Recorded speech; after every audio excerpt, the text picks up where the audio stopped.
Listenal, choppy search, better than all infinite.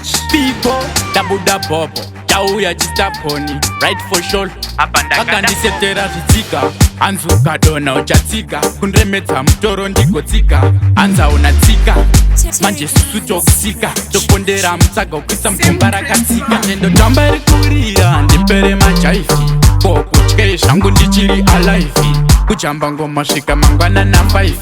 Andimiswe handiitiswa ndisi slave. Ndotamba Irikurira, ndipere majaifi, kokutye zvangu ndichiri alive, kujamba ngoma svika mangwana na 5. Usamiswe usaitiswa usislave. Kumaka vanga maka ndotemba kandisika, anoratidza nzira nchinge ndarasika, zvangu mwana anetsika, satani ndochitsika, ngiro zidzika tone zvakadzikadzika. Kare gama dhanzi ndimbotsika, ndicharamba ndiri patop, handimbotsika zvingaomesei enda ndimbotambudzika. Riddim raita munyama ndasiya ndaradzika. Manje ndotamba Irikurira, ndipere majaifi, kokutye zvangu ndichiri alive, kujamba ngoma svika mangwana na 5.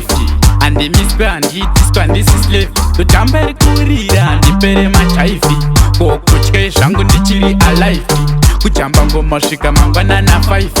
Usamiswe usaitiswa usislave. Ratidza ndere the god kwete musika, respect Jamaican masika, dansa mironit handimbosika, puli the beat naro nsati ndapunzika. Kabikwa na Samcris kona teri kanzipila, munzwa chihadiko icho chiakapela, ndagadzwa ndovhura maoko ngesala, tadonzwa make sure echololalola. Manje ndotamba Irikurira, ndipere majaifi, kokutye zvangu ndichiri alive, kujamba ngoma svika mangwana na 5.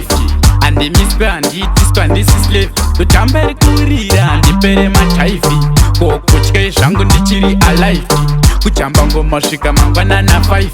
Usamiswe usaitiswa usislave. Kumaka vanga maka ndotemba kandisika, anoratidza nzira nchinge ndarasika, zvangu mwana anetsika, satani ndochitsika, ngiro zidzika tone zvakadzikadzika.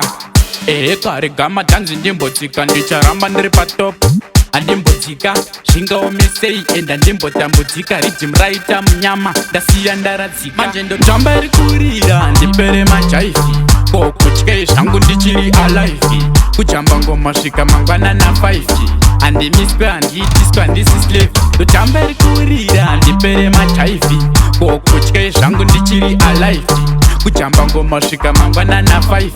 Usamiswe usaitiswa usislave.